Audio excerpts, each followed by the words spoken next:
Hi, my name is Chris Ammon. I'm the computer science teacher here at Thomas Jefferson Middle School. This is my second year teaching at TJMS, and I'm really excited to be full-time this year. I was part-time last year. I worked part-time here for 3 periods, and then I also went up to HB Woodlawn to teach computer science to both middle schoolers and high schoolers up there. So this year I'm in a new room, and I'm here for 5 periods a day. I'm teaching 3 sections of this computer programming class, so it's cool to see that it's getting more popular here at Jefferson.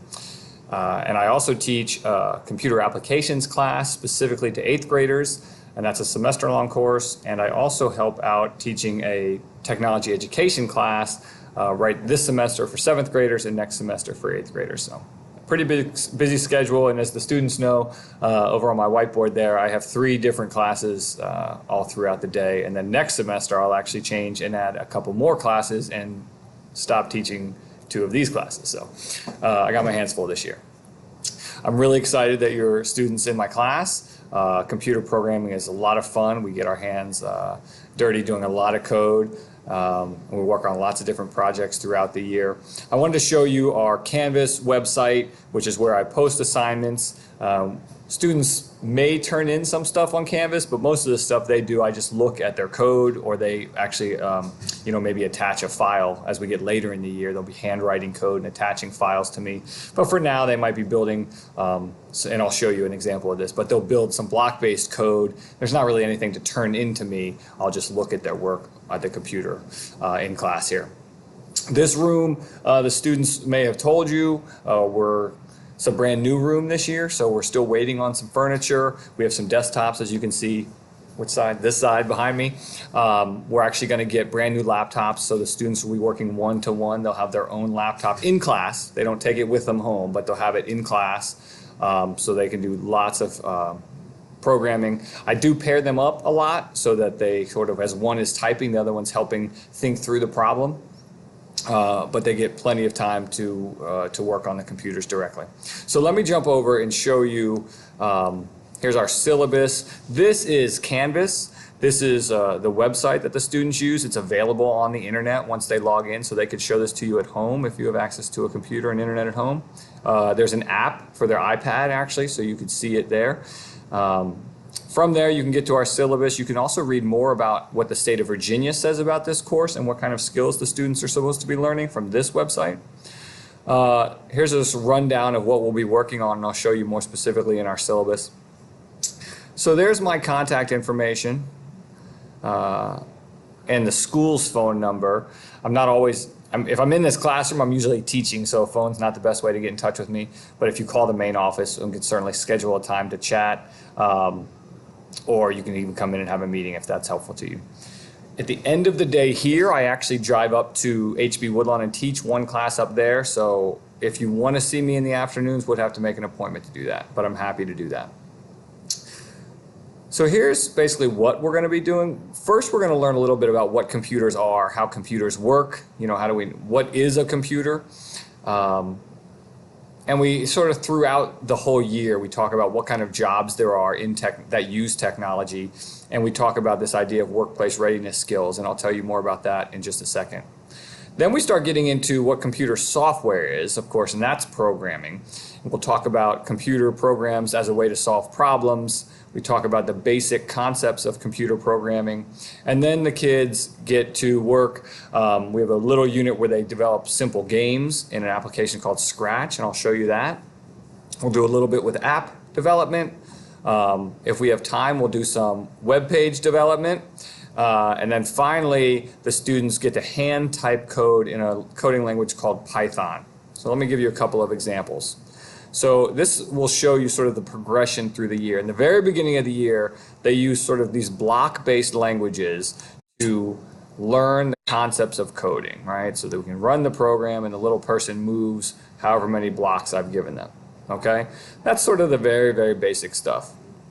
Later on, they'll get to the point where they're still using blocks like these, but they'll be making little games with characters and learning some concepts of game design, and getting to put, rather than solving problems, they're getting to do some thinking and creating on their own. Here's another block-based environment, and this is for testing out building apps. So if you're familiar with the game called Fizz Buzz, I made a little simple app for that. And what's neat about this is a good transition. So these are blocks here, but with a click of a button, this transitions into a real programming language, we'll call it a JavaScript. And so the students can see the real code behind that game. So they can either handwrite it or they can build it with blocks. We did a section on HTML, and so students learned the very basics about how to build a website. And as you can see, this is what the website turned out to be, but here's the code that the student hand wrote to build that web page. So that was pretty exciting for them. Finally, we'll be getting to the point where the students are handwriting code, and this is called Python code, and they'll solve problems and build simple text-based games with that. So you'll see they'll progress quite a bit throughout the course of the year and really get some good programming skills. Let me jump back, make sure I've covered everything in the syllabus. Oh, supplies. I do a lot of what they call the flipped classroom, which means I might do a lecture. I might make a video of myself doing a lecture, and I want that to be available to the students who need a little extra support or want to listen to a lesson again or watch a tutorial I've built. So if you can send them to school with earbuds or headphones, that would be great. I do have some pairs of earbuds if they don't have any, but if the students could bring earbuds, I would appreciate it. Of course, bring their iPads, and they should make sure they know their login information. This course is what's called a career and technical education course. And that means that, the students are learning like job skills, right? We're learning how to program computers. But we also develop what's called workplace readiness skills. And that means that the students are responsible for practicing the type of skills you need in a workplace. And that means it's important to us in this class that people bring things like a positive work ethic, that they practice conflict resolution skills, that they have good interpersonal communication. So I know they're middle schoolers. We know how middle schoolers behave. I have a middle schooler and a high schooler at home. But in this class, I talk to them like they're high schoolers. It's important for you guys to know this if you haven't seen it yet. But this is a high school credit course. These students should be ready to be doing high school level work, and we treat this a little bit like a workplace, right? We have fun, but we do our best work, and we treat this place and each other respectfully, and that's important to me, and it's one of the requirements of this class. So that's enough about that. Let's see. There's the grading scale, which you know much about. And these expectations are much of what you would see in most syllabus. The difference, I guess, is this class, because we spend so much time on computers, it's important that we keep the students safe and the hardware and the computer network here safe.